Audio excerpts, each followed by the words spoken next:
ये कहानी है अरुणिमा सिन्हा की। जन्म 1988 उत्तर प्रदेश के अम्बेडकर नगर में हुआ। उनके पिता इंडियन आर्मी में था और माता हेल्थ डिपार्टमेंट में सुपरवाइजर थी। बचपन में ही अरुणिमा के पिता गुजर गया। अरुणिमा घर के बड़े बेटी थी और अरुणिमा के एक छोटे भाई भी था। अरुणिमा सिन्हा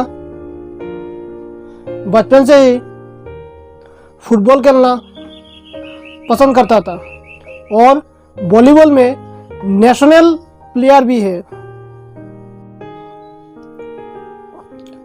उस दिन 11 अप्रैल 2011 था। अरुणिमा सिन्हा CISF के ज्वाइनिंग लेटर लाने के लिए लखनऊ से दिल्ली तक पद्मावती एक्सप्रेस में जा रही थी,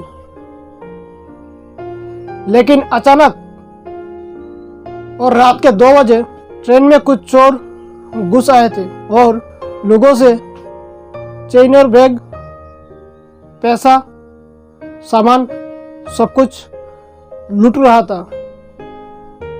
लेकिन अरुणिमा सिन्हा नेशनल प्लेयर होने की वजह से अपने चेन और बैग देने से मना कर रहा था। इसी बीच चोर ने अरुणिमा सिन्हा को ट्रेन से बाहर फेंक दिया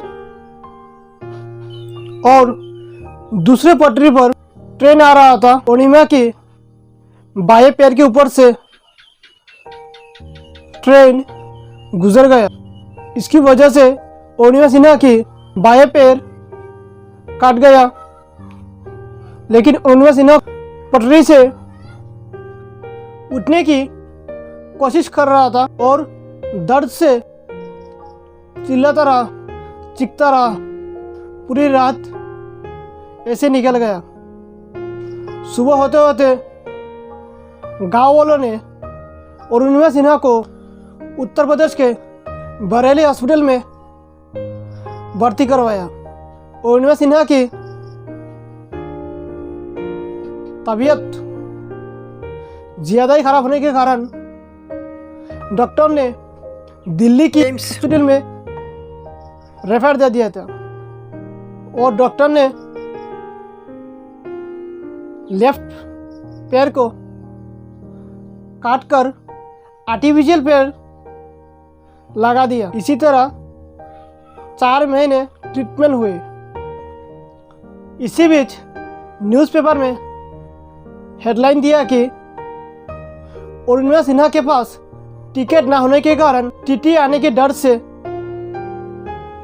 ट्रेन से छलांग लगाई और जान देने की कोशिश की, लेकिन उनके नसीब में और कुछ ही लिखा था, क्योंकि उन्होंने हॉस्पिटल के बेड में रहते हुए उन्होंने दुनिया की सबसे ऊंची चोटी की माउंटेनिंग करने के लिए सोच लिया था। कहते हैं डरने से मन में डर ही रहता है। जिद्दी और मेहनत से डर को ही भगा देते हैं। जब यह खबर डॉक्टर को पता चला तब डॉक्टर ने अरुणिमा सिन्हा को साइकाट्रिस्ट डॉक्टर दिखाने के लिए फैमिली को बोला। जिंदगी तभी बदलती है जब आप दुनिया से बेखौफ होकर सोचते हैं। अरुणिमा सिन्हा जब हॉस्पिटल से डिस्चार्ज हुए, घर में न लौटकर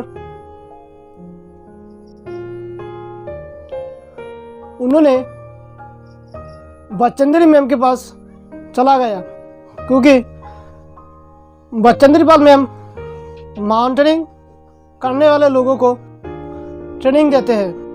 ट्रेनिंग के टाइम अरुणिमा सिन्हा के आर्टिफिशियल पैर के स्टिच फटकर ब्लड निकलता था, लेकिन पूर्णिमा ने दर्द को कभी महसूस करने नहीं दिया, क्योंकि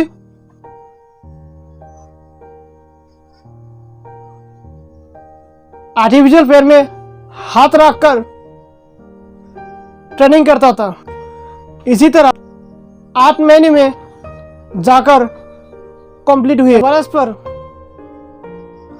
फाइनल सबमिट के लिए 5 ही कैंप होते हैं, पहला कैंप और दूसरा कैंप और तीसरा कैंप कोई प्रॉब्लम नहीं हुई। चौथा कैंप तक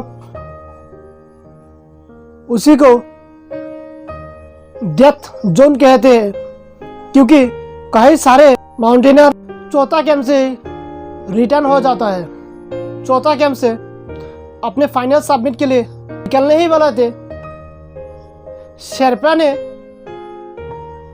उन्हें जाने से मना कर रहा था, क्योंकि उनकी ऑक्सीजन कम है, क्योंकि फाइनल सबमिट करके वापस नहीं आ पाएगा। पूर्णिमा सिन्हा फिर से फाइनल सबमिट के लिए जा रहे थे, क्योंकि शेरपा भी पूर्णिमा सिन्हा के पीछे पीछे आ रही थी। पूर्णिमा सिन्हा स्लोली फाइनल सबमिट तक पहुंच गया।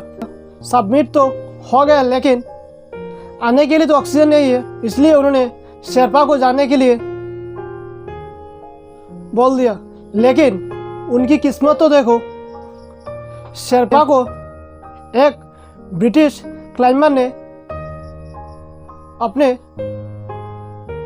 दोनों ऑक्सीजन में से एक ऑक्सीजन को फेंक दिया। वही ऑक्सीजन शेरपा ने पूर्णिमा सिन्हा को बोला है कि जाओ अपने ऑक्सीजन को लेके आओ। इसी तरह पूर्णिमा ने दूसरे ऑक्सीजन लगाकर नीचे आ गए। कहते हैं ना, लाख उसी को मिलते हैं जो लाख को लेकर खेलते हैं। पूर्णिमा अगर चाहता तो CISF की पोस्टिंग में जॉब कर सकता था, लेकिन उन्होंने अपने जिद्दी के लिए अपने मंजिल को ले गया।